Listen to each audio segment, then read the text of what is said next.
Tense की श्रृंखला में आज एक और महत्वपूर्ण टेंस हम लोग पढ़ेंगे जिसका नाम है परफेक्ट कंटीन्यूअस। Perfect continuous. वास्तव में परफेक्ट कंटीन्यूअस जो टेंस है ये दो टेंसों से मिलकर के बना होता है। एक परफेक्ट शब्द है, एक कंटीन्यूअस है। सामान्य तौर से लोग ये समझते हैं कि परफेक्ट की जो पहचान इससे पहले हमने बताई थी कि परफेक्ट का क्या पहचान होती है, चुका, और कंटीन्यूअस शब्द की क्या पहचान होती है, रहा। अब लोग सामान्य तौर से परफेक्ट कंटीन्यूअस को चुका रहा मिला देते हैं कि जिस वाक्य में चुका रहा शब्द आएगा उसमें हम जानेंगे कि परफेक्ट कंटीन्यूअस टेंस है, मगर ऐसा नहीं है।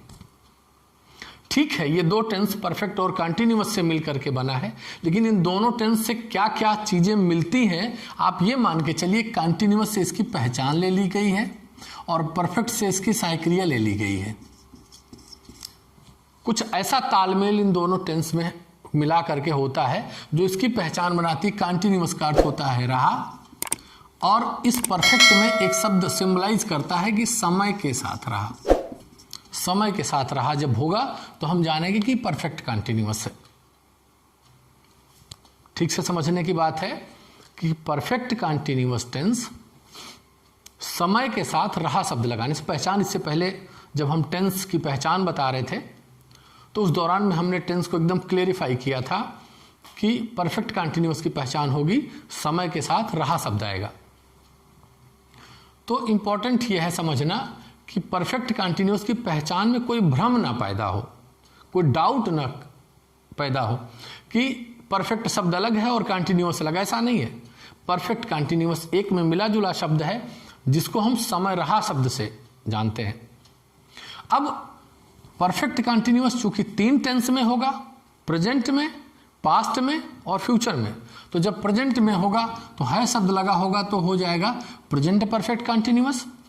था शब्द लगा होगा तो हो जाएगा पास्ट परफेक्ट कंटीन्यूअस, और होगा शब्द लगा होगा तो क्या हो जाएगा, फ्यूचर परफेक्ट कंटीन्यूअस हो जाएगा। तो present perfect continuous, past perfect continuous और फ्यूचर परफेक्ट कंटीन्यूअस। अब एक बात आती है कि ये समय रहा शब्द जो है सामान्य तौर से तो इस टेंस को ठीक कंटीन्यूअस के बाद ही पढ़ना चाहिए।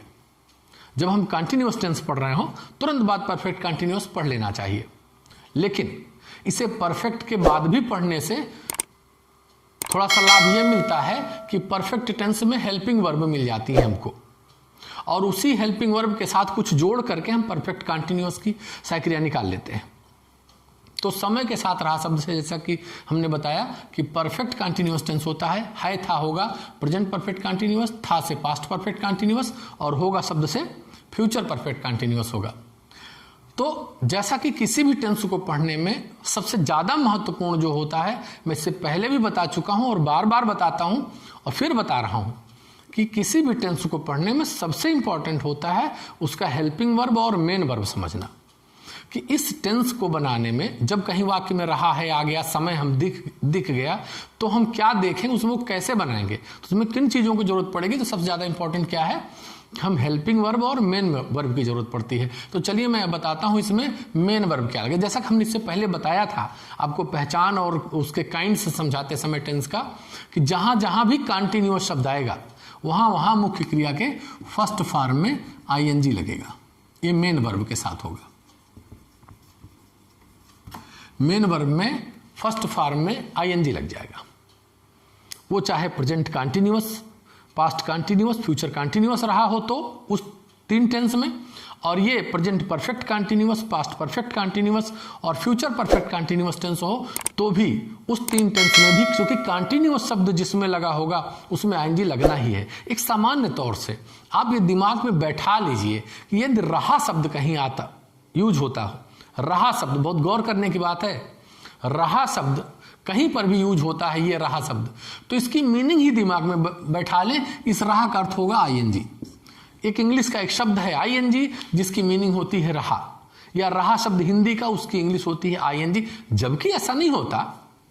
लेकिन अपने दिमाग में बैठाने में क्या जाता है यदि हम किसी वाक्य को पहचान पाएं, एक करेक्ट सेंटेंस बना पाएं बढ़िया सा, तो ये मान के चलिए कि 95% केसेस में रहा शब्द जिसमें लगा होगा वो कंटिन्यूअस का होगा।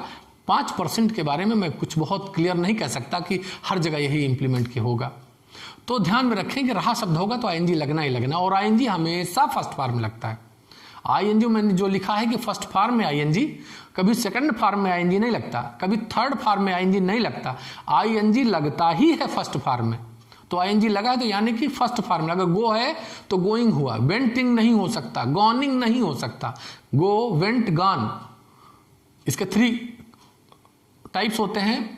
तो जो फर्स्ट टाइप का है फर्स्ट फॉर्म है, सेकंड टाइप का सेकंड फॉर्म वेंट, और गो वेंट गॉन अगर हम देखेंगे कि गो वेंट और गॉन, तो गो फर्स्ट फॉर्म, ये सेकंड फॉर्म और ये थर्ड फॉर्म, इसमें कभी आईएनजी नहीं लगता, इसमें कभी आईएनजी नहीं लगता, हमेशा आईएनजी गो में लगेगा, टेक में लगेगा, ईट में लगेगा, eating, taking, going, sleeping, laughing, running, तो फर्स्ट फॉर्म में ही आईएनजी लगता है। तो एक चीज बात क्लियर हो गई कि मेन वर्ब यानी कि मुख्य क्रिया का हमेशा फर्स्ट फॉर्म में आईएनजी लगाते हैं जब परफेक्ट कंटीन्यूअस टेंस बन रहे होंगे, चाहे वो प्रेजेंट परफेक्ट कंटीन्यूअस हो, चाहे पास्ट परफेक्ट कंटीन्यूअस, चाहे फ्यूचर परफेक्ट कंटीन्यूअस। चलिए मैं नाम भी लिख लेता हूं। तो परफेक्ट कंटीन्यूअस कौन कौन से हैं? एक हो गया प्रेजेंट परफेक्ट कंटीन्यूअस, दूसरा हो गया पास्ट परफेक्ट कंटीन्यूअस, और तीसरा हो गया future perfect continuous. Present perfect continuous, past perfect continuous और फ्यूचर परफेक्ट कंटीन्यूअस। तो देखें प्रेजेंट शब्द लगाने से कंटीन्यूअस में क्या हो गया? समय के साथ समय रहा है, और इसमें क्या होगा? समय रहा था, समय रहा होगा। तो ये हो गई इसकी पहचान। और इसकी मुख्य क्रिया हमेशा जहां भी रहा शब्द लगा होगा उसमें आईएनजी लगा होगा, आईएनजी लगा होगा। ये तो हो गई मुख्य क्रिया मेन वर्ब के, फर्स्ट फॉर्म में आईएनजी लगा होगा। अब हमें समझना है कि इसकी हेल्पिंग वर्ब क्या होगी, इसकी सहायक क्रिया क्या होगी। तो ये समझने के लिए थोड़ा सा आपको मैं पीछे ले चलूंगा। अगर आपको याद हो कि प्रेजेंट परफेक्ट, पास्ट परफेक्ट और फ्यूचर परफेक्ट टेंस के बारे में यदि आप लोगों ने पहले पढ़ा हो, तो नहीं पढ़े तो कोई बात नहीं। अगर इससे पहले आपने परफेक्ट टेंस पढ़ा है तो आपको याद होगा कि प्रेजेंट परफेक्ट की हेल्पिंग वर्ब क्या होती है? Has, have. पास्ट परफेक्ट की क्या होती है? हैड। और फ्यूचर परफेक्ट की क्या होती है? Will have, shall have. तो मैं ये कहूंगा कि जो परफेक्ट टेंस की सहायक क्रिया होती है, जो परफेक्ट टेंस का हेल्पिंग वर्ब है, उसी हेल्पिंग वर्ब के साथ जगह जगह पर बीन शब्द सब में जोड़ दीजिए। जितनी हेल्पिंग वर्ब्स आपने देखी हो सब में बीन शब्द जोड़ दीजिए, वो परफेक्ट कंटीन्यूअस की सहायक क्रिया बन जाएगी, परफेक्ट कंटीन्यूअस का हेल्पिंग वर्ब बन जाएगा। तो जैसे इसको हमने परफेक्ट टेंस में क्या हेल्पिंग वर्ब समझा था? उसको हमने समझा था हैज, और एक का समझा था हैव। तो हम बीन जोड़ दें तो ये बन गया हैज बीन, और दूसरा बन गया हैव बीन। अगर हम पास्ट परफेक्ट की केवल सोचें कि पास्ट परफेक्ट की हेल्पिंग वर्ब क्या थी, तो याद करिए पास्ट परफेक्ट की हेल्पिंग वर्ब थी हैड। और हम कंटिन्यूअस इसको साथ में जोड़ने के लिए इसकी हेल्पिंग वर्ब में बीन जोड़ देंगे तो ये बन जाएगा हैड बीन। फ्यूचर परफेक्ट की हेल्पिंग वर्ब क्या थी? फ्यूचर परफेक्ट की हेल्पिंग वर्ब थी विल हैव और शैल हैव। तो जो विल हैव शैल हैव है, इसके साथ में हम क्या जोड़ देंगे? बीन। सबके साथ में हम बीन जोड़ देंगे, बीन हमने जोड़ दिया तो हो गया ये हैज बीन, हैव बीन, ये हैड बीन, ये will have been, shall have been. तो हमको दो चीजें क्लियर हो गई। एक हेल्पिंग वर्ब ये हो गई, है वाले में ये लगेगी, था वाले में ये लगेगी, और होगा वाला वाक्य होगा तो ये लगेगी। और दूसरी चीज मेन वर्ब, मुख्य क्रिया के फर्स्ट फॉर्म में आईएनजी लगेगा। तो कंफर्म हुई बात, सहायक क्रिया और मुख्य क्रिया। अब एक चीज और महत्वपूर्ण है, एक शब्द इसमें बार बार आ रहा है, समय के साथ रहा है, समय के साथ रहा था, समय के साथ रहा होगा। ये समय शब्द को थोड़ा सा हम ध्यान देना चाहेंगे हम लोग, और बड़े गौर करने की बात है। बड़ा थोड़ा सा अंतर की वजह से ये वाक्य परफेक्ट कंटिन्यूअस भी बन सकता है और केवल कंटिन्यूअस बन जाएगा, प्लेन कंटिन्यूअस हो जाएगा। तो समय को किस तरीके से होता है, जबकि समय दोनों में दिया होता है। ऐसा नहीं कि आप कंटिन्यूअस टेंस पढ़े उनमें समय नहीं दिया होगा, उसमें भी समय होता है, और परफेक्ट कंटिन्यूअस में भी समय दिया होता है। दोनों में क्या अंतर है, कैसे हम जानेंगे कि कंटिन्यूअस में है, कैसे हम जानेंगे कि ये परफेक्ट कंटिन्यूअस में है, ये थोड़ा सा समझदारी की बात होगी कि हम जानेंगे ये समय। इसमें एक शब्द लगा होता है समय के साथ में से शब्द। जरा विचार करके देखें कि एक वाक्य यहां अगर हम कोई लिखें कि वह सुबह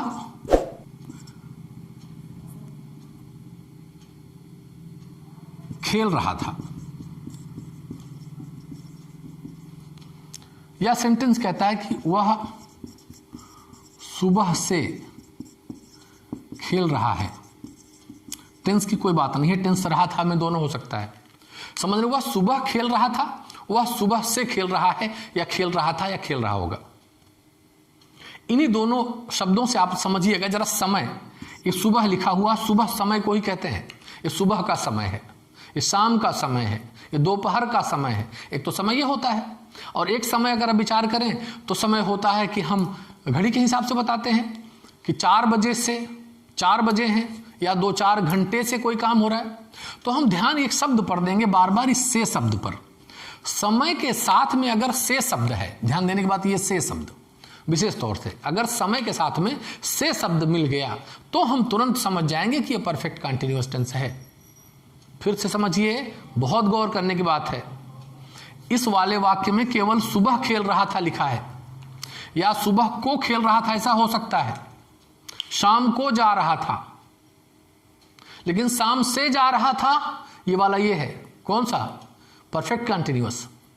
शाम से जा रहा था और शाम को जा रहा था।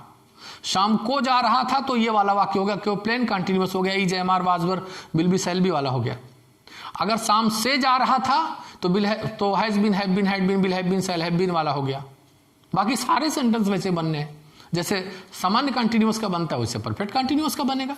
केवल हेल्पिंग वर्ब का अंतर हो जाएगा और एक शब्द का अंतर होगा। इस से शब्द को बहुत ध्यान समझने, इस से शब्द की कोई एक फिक्स इंग्लिश नहीं होगी, 2 इंग्लिश इसकी खास तौर से आप देखेंगे। से शब्द में कभी कभी हम सिंस लगाते हैं, कभी कभी से शब्द की इंग्लिश हम लिखते हैं फॉर। समझना है, कभी कभी हम सिंस लिखते हैं से की इंग्लिश, कभी कभी हम फॉर लिखते हैं।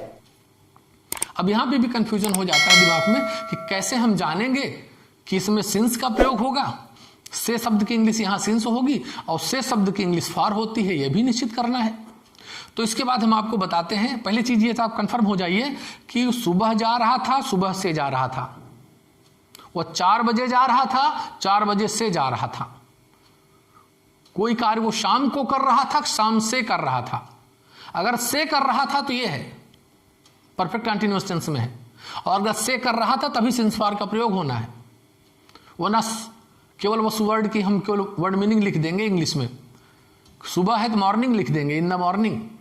लेकिन इसमें अगर लिखना है तो हम इससे की इंग्लिश लिखेंगे सिंस या फॉर, तब मॉर्निंग लिखें, सिंस मॉर्निंग या फॉर मॉर्निंग। तो कंफर्म ये करना है सिंस मॉर्निंग लिखें कि फॉर मॉर्निंग लिखें, और लिखें तो कौन सा शब्द कहाँ लिखें, सिंस लिखें कि फॉर लिखें। तो ये मैं आपको अब बताता हूं, पहले आप इसको नोट कर लीजिए। नोट करने के बाद तब मैं आपको बताता हूं कि कंटिन्यूअस का ये जो स्वरूप हमने बताया कि कंटिन्यूअस परफेक्ट कंटिन्यूअस है, जिसमें रहा था, रहा होगा, आईएनजी लगेगा, हेल्पिंग वर्ब ये है, इसकी पहचान ये है, और सिंस फॉर का प्रयोग होगा। अब मैं आपको बताता हूं समय को लेकर के कि समय में कौन से समय में हम देखेंगे तो सिंस का प्रयोग होगा और कौन से समय में फॉर का प्रयोग होगा। ठीक, तो नोट कर लें इसको पहले।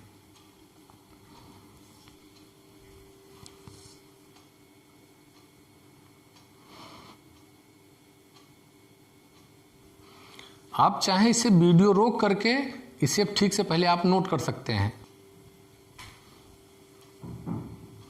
तो चलिए अब हम आपको समय के बारे में बताते हैं कि समय कौन सा होता है। तो समय को लेकर के एक शब्द होता है ये निश्चित समय, और एक को कहते हैं अनिश्चित समय। एक होता है निश्चित समय और एक होता है अनिश्चित समय। इंग्लिश में कहेंगे इसको पॉइंट ऑफ टाइम, इसको कहते हैं पीरियड ऑफ टाइम। क्योंकि निश्चित समय और अनिश्चित समय, तो समझना यह है कि निश्चित समय क्या होता है और अनिश्चित समय क्या होता है। अच्छा, हम जरा विचार करके देखें कि समय की सबसे छोटी इकाई क्या होती है। हालांकि हम लोग सामान्य तौर से जानते हैं कि सेकंड होती है या माइक्रो सेकंड, कुछ और आप बहुत गहराई में नहीं जाना है। सामान्य तौर से हम जानते हैं सेकंड होती है। उससे बड़ा क्या होता है? सेकंड से बड़ा मिनट होता है। मिनट से बड़ा क्या होता है? मिनट से बड़ा घंटा होता है। और घंटे से बड़ा क्या होता है? तो घंटे से बड़ा तो हम लोग दिन बताने लगते हैं। तो फिर दिन से बड़ा क्या होता है? फिर सप्ताह होता है। फिर सप्ताह से बड़ा क्या हम लोग ध्यान देते हैं? सोचिए, महीना। और महीने से बड़ा क्या होता है? साल, वर्ष, पूरे वर्ष भर। फिर इससे बड़ा युग और कुछ भी। कुल मिलाकर के सामान्य तौर से हम लोग वर्ष भर तक के लिए गणना कर रहे होते हैं। तो हम जरा विचार कर देखें, जो टाइम हम घड़ी से देखते हैं, मिनट, सेकंड और घंटे तक का तो हम लोग घड़ी पे देख के बताते हैं कि कोई कार्य हमारा चल रहा है, इसी में समय का निर्धारण हमें करना है। जैसे मैं पढ़ा रहा हूं, एक काम तो हो गया, मैं पढ़ा रहा हूं। अब मैं कह रहा हूं, मैं समय को ध्यान दिए कि मैं 2 घंटे से पढ़ा रहा हूं। एक बात हो गई, मैं 2 घंटे से पढ़ा रहा हूं। गौर कीजिए, बहुत ध्यान समझने की बात है। कुछ भी सोचेंगे तो नहीं समझ में आएगा। और नहीं सोचिए, सिर्फ वही सोचिए जो मैं बोल रहा हूं, जो मैं कह रहा हूं, वो आपके दिमाग में पिक्चरिंग होनी चाहिए। इसी बात को कंसंट्रेशन कहते हैं। अगर आप कंसंट्रेटेड हैं, बहुत ध्यान दे रहे हैं, तो सिर्फ आप क्या करिए, मेरी बात को ध्यान से सुनिए और न केवल सुनिए बल्कि वही सोचिए, वही आपके दिमाग में चले। तो मैं बता रहा था कि निश्चित समय और निश्चित समय, पॉइंट ऑफ टाइम और पीरियड ऑफ टाइम। तो point of time, period of time में अंतर को थोड़ा सा समझिए। जैसे मैं पढ़ा रहा हूं, मैं 2 घंटे से पढ़ा रहा हूं। अब तो समय लग गया, मैं 2 घंटे से पढ़ा रहा हूं। और फिर एक लाइन में बोल रहा हूं कि मैं 2 बजे से पढ़ा रहा हूं। मैं कह रहा हूं मैं 2 घंटे से पढ़ा रहा हूं, और मैं कह रहा हूं मैं 2 बजे से पढ़ा रहा हूं। फिर तो गौर करिए, मैं 2 घंटे से पढ़ा रहा हूं और मैं 2 बजे से पढ़ा रहा हूं। 2 बजे से पढ़ा रहा हूं, ये कैसे पता चला? जब मैं घड़ी देखा और लगभग 2 घंटे से पढ़ा रहा हूं, या 2-3 घंटे से पढ़ा रहा हूं, या 2 ही घंटे। 2 घंटे और 2 बजे में एग्जैक्टनेस आपको कहां दिखाई दे रही? ये एग्जैक्ट टाइम है। निश्चित रूप से आपको 2 बजे समझ में आ रहा है कि नहीं? मैं 2 बजे से पढ़ा रहा हूं और मैं 2 घंटे से पढ़ा रहा हूं। ऐसा कुछ लग रहा है कि 2 बजे एकदम निश्चित टाइम बता रहा है, एकदम करेक्ट पॉइंट बता रहा है। इसीलिए एकदम पॉइंट पर बता रहा है कि 2 बजे, इसलिए हम इसको कहते हैं कि 2 बजे से अगर कोई काम हो रहा है तो ये निश्चित समय है, और जबकि 2 घंटे से काम हो रहा है तो अनिश्चित समय।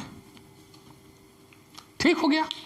जब हम घड़ी का टाइम दे देंगे तो निश्चित समय कहा जाएगा, और घड़ी का समय नहीं 2 घंटे से 4 घंटे से 6 घंटे से, थोड़ी देर से, कुछ ऐसा ही बहुत श्योर नहीं हो पा रहा है कि थोड़ी देर से कब से होगा।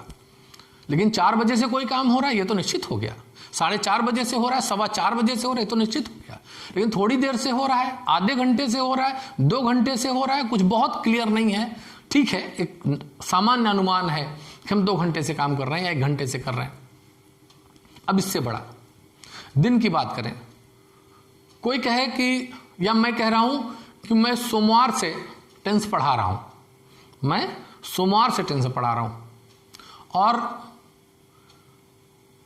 कोई कहे कि मैं 6-7 दिन से टेंस पढ़ा रहा हूं, या मैं 7 दिन से टेंस पढ़ा रहा हूं, 5 दिन से टेंस पढ़ा रहा हूं। मैं कह रहा हूं कि मैं सोमवार से पढ़ा रहा हूं, हमें और कुछ नहीं पता, हम एग्जैक्ट सोमवार से पढ़ा रहे हैं, कन्फर्म है हम सोमवार से पढ़ा रहे हैं। लेकिन जो 7 दिन कह रहा है, पता नहीं कौन से 7 दिन की बात कर रहा है।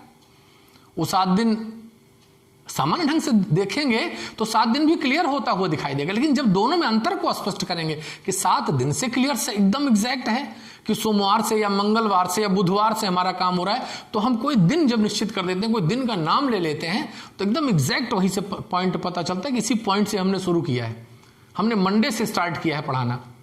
तो मंडे से अगर हो रहा है, सोमवार से अगर काम हो रहा है तो निश्चित समय है, और 2 दिन 4 दिन 6 दिन से हो रहा है तो अनिश्चित समय है। इससे बड़े हम 6 महीने से इस स्कूल में पढ़ रहे हैं, हम जुलाई से इस स्कूल में पढ़ रहे हैं। विचार करके देखिए, कोई कह रहा है कि हम 6 महीने से स्कूल में पढ़ रहे हैं, कोई दूसरा कह रहा है कि 7-8 महीने से पढ़ रहे हैं, कोई कह रहा है 9 महीने से पढ़ रहे हैं, और कोई कह रहा है हम जुलाई से पढ़ रहे हैं, हम अगस्त से पढ़ रहे हैं, हम अप्रैल से पढ़ रहे हैं इस स्कूल में। तो कौन सा निश्चित होगा? अप्रैल से, जुलाई से, अगस्त से। तो जुलाई से अगर हम बात कर रहे हैं कि जुलाई से काम हो रहा है तो ये निश्चित समय कहा जाएगा, और 4 माह से या 6 माह से अगर हम कहते हैं तो अनिश्चित समय होगा। अब इससे और आगे बढ़ते हैं कि हम 4 साल से स्कूल में पढ़ रहे हैं, और कोई कह रहा हम 2015 से पढ़ रहे हैं, कोई कह रहा हम 4 साल से पढ़ रहे हैं, और कोई कह रहा हम 2015 से पढ़ रहे हैं। तो एग्जैक्ट कौन बोल रहा है? 2015। तो क्या हो गया, सन 2015 से ये निश्चित समय हो गया, और 4 साल से 4 वर्ष से अगर हम कर रहे हैं तो ये अनिश्चित समय होगा। और कुछ निश्चित समय देखिए, निश्चित समय जो होता है वो दिन के प्रहर होते हैं, ये भी निश्चित होते हैं। सुबह का सूर्योदय से पता चल जाता है कि ये सुबह का टाइम है। तो अगर हम कोई कार्य सुबह से कर रहे हैं तो यह निश्चित समय की श्रेणी में आता है, शाम से कर रहे हैं निश्चित समय की श्रेणी में आता है, दोपहर से कर रहे हैं निश्चित समय की श्रेणी से आता है। ठीक है, तो ये सब जो शब्द हैं सुबह से, दोपहर से, शाम से, रात से, और या तो पिछला शब्द कुछ लगा दें, किसी शब्द में पिछला अगर हमने लगा दिया, जिसकी इंग्लिश होती है लास्ट, चाहे वो लास्ट ईयर कह दें, लास्ट मंथ कह दें, लास्ट डे कह दें, लास्ट लगा करके कोई भी मंथ, ईयर, डे और कुछ भी कह सकते हैं कि लास्ट आवर। ठीक है, तो लास्ट शब्द जिसमें लग जाएगा वो कंफर्म हो जाएगा। Last 3 days, last few days, last कुछ भी कह दे, अगर लास्ट शब्द लगा हो तो जान लीजिएगा कि निश्चित समय की श्रेणी में हो गया। तो सुबह से, शाम से, दोपहर से, रात से कुछ ऐसे समय आएंगे तो निश्चित समय होंगे, और जिसमें पिछला शब्द लग जाएगा ये निश्चित समय हो गया।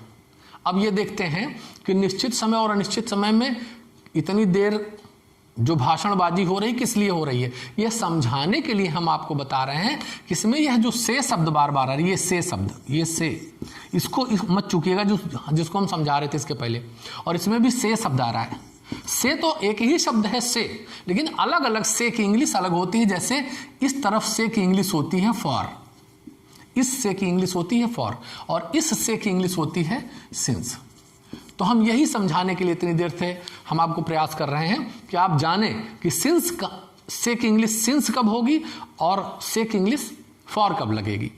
तो ये मान के चलिए कि जब निश्चित समय होगा वाक्य में, कोई समय निश्चित दिखाई पड़ेगा तो हम वहां सिंस लगा देंगे, और कोई समय अनिश्चित दिखाई देगा तो हम यहां पर फॉर लगा देंगे। तो निश्चित और अनिश्चित यानी कि सिंस और फॉर के बीच के अंतर को शायद आपने समझा होगा। अब फिर से आप इसे नोट करिए, तब मैं सिंस और फॉर का यूज मैं बताऊं, आपको एग्जाम्पल समझाऊं। इसको आप पहले नोट कर लीजिए। चलिए अब हम कुछ उदाहरण के अनुसार में आपको बताते हैं, कुछ एग्जाम्पल देकर के। जैसे कि आप देख रहे हैं कि सिंस फॉर का प्रयोग कहाँ होगा और टेंस को कैसे हम जानेंगे, कैसे वाक्य को बनाते हैं। तो समझते हैं कि वाक्य हमारे सामने आया तो हम सेंटेंस को पढ़ें बड़े इत्मीनान से। कह रहा है कि मैं 2 घंटे से पढ़ रहा हूं। तो वाक्य का अंतिम शब्द कह रहा है कि हूं का मतलब प्रेजेंट हो गया। रहा शब्द आप पढ़ते हैं तो रहा का अर्थ क्या हो जाएगा, कंटिन्यूअस, और इसके साथ क्या समय भी दिया गया है। ध्यान देने की बात है कि समय के साथ से दिया गया है। अगर से दिया गया है तो कंफर्म हो गया कि कौन सा टेंस है, कि से मीन्स समय के साथ रहा है, परफेक्ट कंटिन्यूअस हो गया। अगर यहाँ है तो प्रेजेंट हो गया, यहाँ था लिखा है तो पास्ट हो गया, यहाँ होगा लिखा है तो फ्यूचर हो गया। रहा सब में लिखे हैं, इसका मतलब कंटिन्यूअस हो गया। अब जो समय दिया गया है इसका मतलब परफेक्ट हो गया।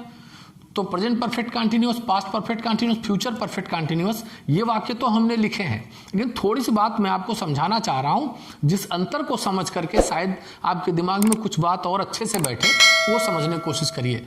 कि हमने कहा कि यहाँ मैं 2 घंटे से, ठीक है, कि 2 घंटे से पढ़ा रहा हूँ। दूसरा वाक्य है मैं 2 बजे से पढ़ा रहा हूँ। एक तो ये दोनों में अंतर आप समझिए कि इन दोनों वाक्यों में क्या अंतर है दोनों प्रेजेंट परफेक्ट कंटिन्यूअस टेंस। ये भी प्रेजेंट परफेक्ट कंटिन्यूअस, इसमें भी समय है प्रेजेंट परफेक्ट कंटिन्यूअस होगा। जो भी हैज बीन, हैव बीन, इसकी हेल्पिंग वर्ब होगी, मेन वर्ब में आईएनजी लगेगा। ये सब कुछ वैसे ही होगा, केवल सिंस फॉर का अंतर है कि 2 घंटे से काम हो रहा है और 2 बजे से काम हो रहा है। तो जो काम 2 बजे से हो रहा है वो निश्चित है कि 2 घंटे से हो रहा है, या निश्चित है। अगर आप ध्यान दें तो 2 बजे से काम हो रहा है निश्चित है, तो इस से की इंग्लिश सिंस हो जाएगी और इस से की इंग्लिश फॉर हो जाएगी। तो जब अभी हम ट्रांसलेशन बनाने लगेंगे तो इस जगह पर हम फॉर लिख देंगे, इस जगह पर सिंस लिख देंगे, तब 2 आवर्स लिख देंगे और 2 बजे की इंग्लिश लिखेंगे 2 o'clock, घंटे की और बजे की o'clock, 2 o'clock, 2 आवर्स। अब इसमें हमने 3 वाक्य लिखे हैं, 3 सेंटेंसेज हमने इस वाक्य में मैं दे रहा हूं, थोड़ा सा और स्पष्ट होइए आप। एक रहा वह 4 घंटे से सो रहा था। क्लियर हो रही बात? विचार करिए कि 4 घंटे से, वो 4 घंटे से सो रहा था, एक क्लियर हो गया। दूसरा, वह 4 बजे से सो रहा था, ये भी बात क्लियर हो गई कि से शब्द लग गया, वो 4 बजे से सो रहा था, 4 घंटे से सो रहा था। और मैं तब तीसरा सेंटेंस मैं आपको दिखाना चाह रहा हूं। सेंटेंस क्या कह रहा है? वह 4 बजे सो रहा था। अगर सेंटेंस है वह 4 बजे सो रहा था, अब तो इसमें समय से शब्द तो नहीं है, जबकि समय है। वो 4 बजे सो रहा था, ये समय है, लेकिन इसे माना, ये वाला समय नहीं माना जाएगा कि ये परफेक्ट कंटिन्यूअस नहीं बता रहा है। तब ये सेंटेंस कैसा हो गया? ये क्या ये अभी पास्ट परफेक्ट कंटिन्यूअस है? नहीं।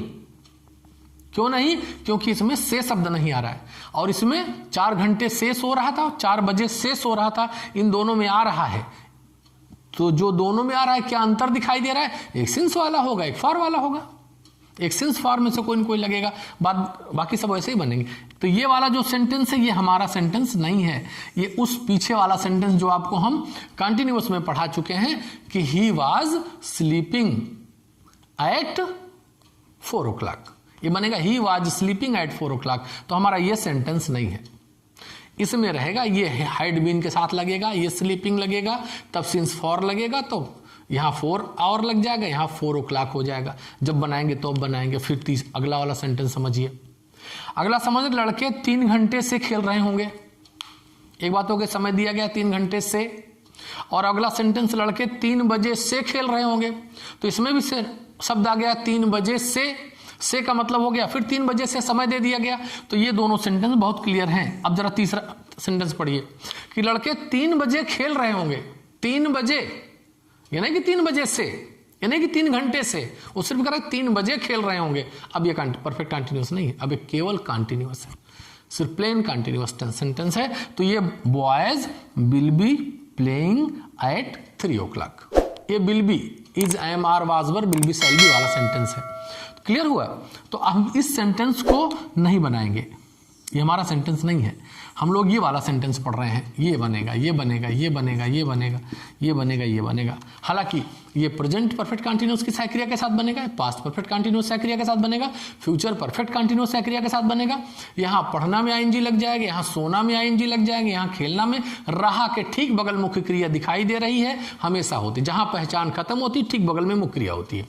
ये पहचान है रहा हूँ वाले, रहा के ठीक बगल में पढ़ा, पढ़ाना शब्द से होता, आईएनजी लग जाएगा ना। टीचिंग, सोना, यहाँ रहा के बगल सोना, सो शब्द है, सो माने सोना, तो सो रहा है मतलब सोना शब्द से लगेगा तो स्लीपिंग हो जाएगा। यहाँ रहा के बगल खेलना शब्द है तो प्लेइंग लग जाएगा। तो अब हम बनाते हैं, इसमें हैज बीन हैव बीन लगाएंगे, इसमें हैड बीन लगाएंगे, इसमें विल हैव बीन लगाएंगे, आईएनजी सब में लगेगा, यहाँ से इंस्पायर का अंतर होगा। अब सेंटेंस बनाएं। मैं 2 घंटे से पढ़ा रहा हूँ, तो क्या बनेगा? सबसे पहले कर्ता को लिखेंगे आई, और उसके बाद हमने बताया कि सेंटेंस को पीछे से एक शब्द देखते रहें। 90% सेंटेंस या 85% सेंटेंस तो सही ही हो जाते हैं। तो पीछे से एक शब्द की इंग्लिश ऐसे बनाते हुए चले आइए, देखिए बनता चला आएगा। तो आई, अब यहाँ हेल्पिंग वर्ब कौन सी लगेगी? आई के साथ I have been, has been have been में आई के साथ have been, I have been पढ़ाना, क्या? टीचिंग। अब 2 घंटे से, ये सिंस है कि फॉर है? तो हम देख रहे हैं कि फॉर, तो हम लिख देंगे फॉर 2 घंटे 2 hours। दूसरा बनाते हैं, मैं 2 बजे से पढ़ा रहा हूं, ठीक यही वाक्य होगा, ये यहां तक पूरा सब कुछ बनेगा।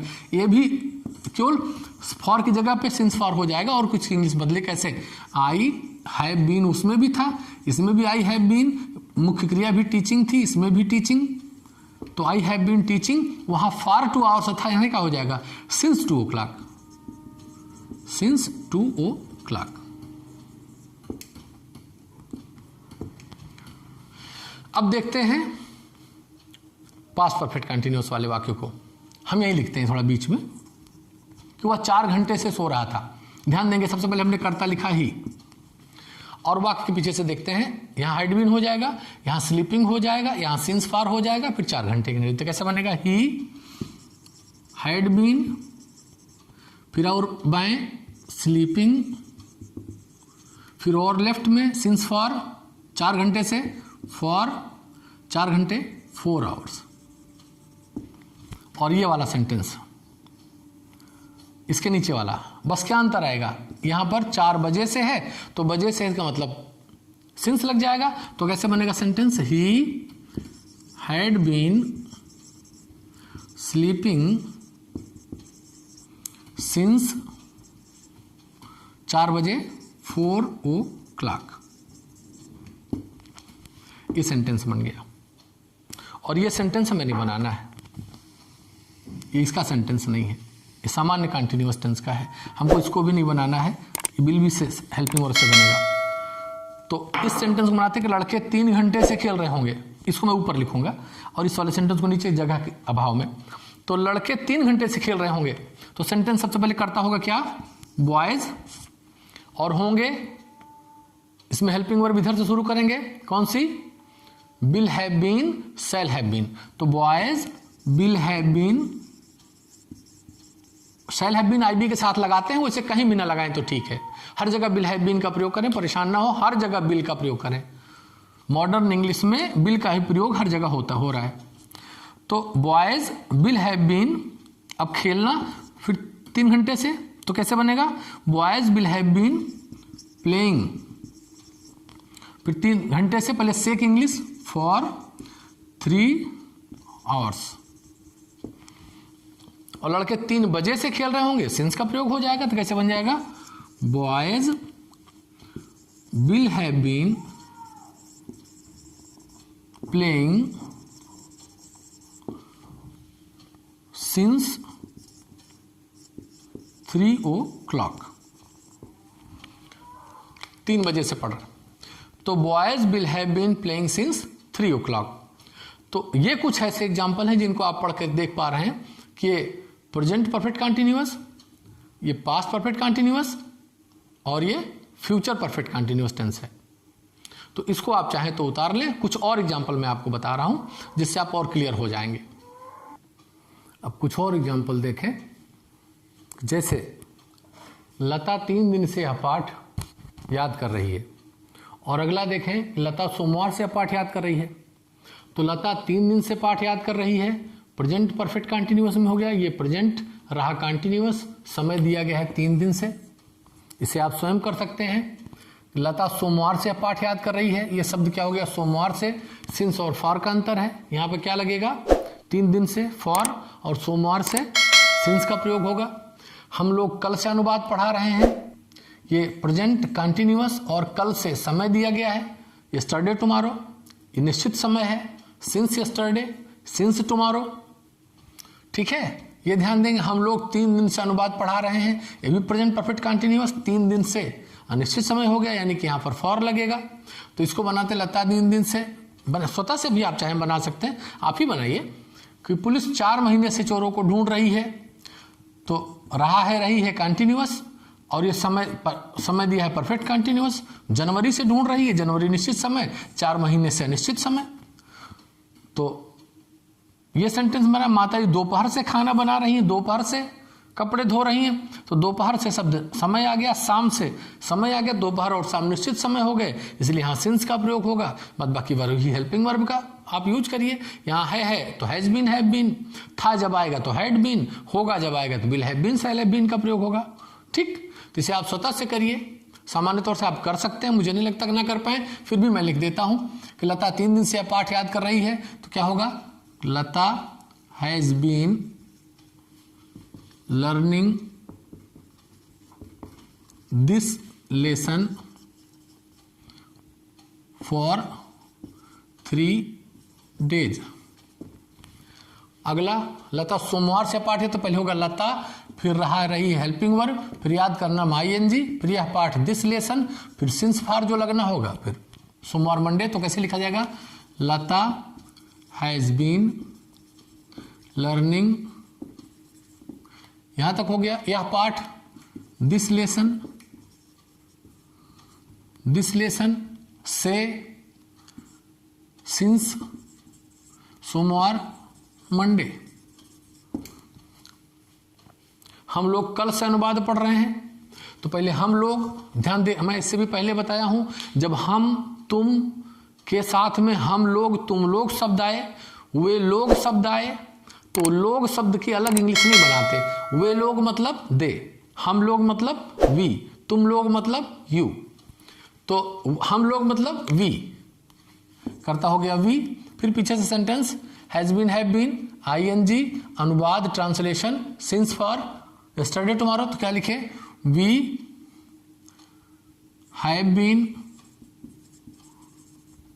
पढ़ना, रीडिंग, अनुवाद, translation, since, for, since, yesterday, चूंकि कल से पढ़ रहे हैं तो मतलब बीता हुआ कल है, यस्टरडे आने वाले समय में होगा तो टुमारो का हो जाएगा। तो पुलिस 4 महीने से चोरों को ढूंढ रही है, तो पहले करता हो गया पुलिस, फिर रहा रही है हैज बीन, हैव बीन, फिर ढूंढना सर्चिंग, फिर चोरों को थीव्स, सिंस, फॉर 4 मंथ, ये हो गया। तो पहले लिखें कैसे, police has been, have been searching the thieves for 4 month। Police जनवरी से चोरों को ढूंढ रही है, तो यहां पर सब कुछ है, police have been searching the thieves यहां हो गया, सिर्फ यहां क्या बदलेगा, सिंस जनवरी, बस इतना चेंज हो जाएगा। माता जी दोपहर से कपड़े धो रही होंगी, तो होंगी फ्यूचर में लग गया, पहले लिखेंगे माता जी, मदर, फिर विल हैव बीन, फिर धोना वॉशिंग क्लॉथ, सिंस, फॉर दोपहर, फिर बच्चा शाम से अपना कार्य पूरा करे तो बच्चा हैज बीन, हैव बीन, अगर था हो गया तो हैड बीन, अगर है तो हैज बीन, हैव बीन, होगा तो विल हैव बीन, पूरा करना कंप्लीटिंग, अपना कार्य हिज वर्क, शाम से निश्चित समय है, सिंस इवनिंग, तो the child has been completing his work since evening, इसे आप नोट कर सकते हैं। और इस प्रकार से कुछ और सेंटेंस मिला जुला करके आप सेंटेंस स्वतः से बनाइए, अभ्यास करिए, प्रयास करिए कि ये सेंटेंस, यद्यपि ये सेंटेंस मतलब ये टेंस बहुत इंपॉर्टेंट तो हम नहीं कह सकते कि बहुत इंपॉर्टेंट है, लेकिन चूंकि टेंस की कैटेगरी में ये भी एक टेंस होता है, प्रयोग बहुत कम दिखाई देता है, रेयरली कभी आता है, सबसे इंपॉर्टेंट इंडेफिनिट होता है, उसके बाद कंटिन्यूअस होता है, उसके बाद परफेक्ट टेंस होता है, उसके बाद परफेक्ट कंटिन्यूअस। तो परफेक्ट कंटिन्यूअस सबसे कम महत्वपूर्ण का होता है, लेकिन महत्वपूर्ण की श्रेणी में है, इसलिए कम क्या ज्यादा क्या, महत्वपूर्ण सभी है, इसलिए आप इसको भी पढ़ लीजिए और अभ्यास जितना करेंगे उतना ही ज़्यादा बेहतर समझ में आएगा, उतने बढ़िया दिमाग में बैठेगा। यद्यपि मैं इसमें इंट्रोगेटिव और निगेटिव सेंटेंस में नहीं समझा रहा हूँ, इसलिए नहीं समझा रहा हूँ कि इंट्रोगेटिव का एक ही सिस्टम होता है कि अगर क्या वाक्य से पहले आ जाएगा कि क्या हम लोग ऐसा कर रहे हैं तो ये हैज़ है पहले उठ के बैठ जाएगा। ये मैं आपको पहले समझा चुका हूँ। इंट्रोगेटिव सेंटेंस बनाने का एक ही ढंग, एक ही तरीका है, किसी टेंस में हो, किसी भी वाक्य में आपको दिखाई दे, कोई सेंटेंस हो, कोई भी टेंस हो, हेल्पिंग वर्ब उठ के पहले आ जाएगी। क्वेश्चन वर्ड अगर है क्यों, कैसे, कहाँ, कैसे, इतने हो जाएगा, तो हैव के पहले व्हाई, व्हेन हो जाएगा, व्हाई हैव बी बीन, ये सब सेंटेंस आ जाएंगे। करेंगे, कुछ किताब का हेल्प लेंगे, हमसे आपने इसकी आइडिया लिया और आप बुक उठाइए और बुक से देखिए उसकी क्या एक्सरसाइज दी गई हैं, उसमें कैसे एग्जाम्पल दिए गए हैं, और एक्सरसाइज हमने आपको एक टेक्निक के तौर से कोशिश किया कि आपको समझ में आ जाए। मुझे उम्मीद है कि आपको समझ में आ भी गया होगा, और अगर नहीं आया है तो आप हमसे व्यक्तिगत तौर से कंसल्ट कर सकते हैं या अपने टीचर से कंसल्ट कर सकते हैं। ओके, दैट्स ऑल राइट, इसको आप नोट कर सकते हैं। Thank you.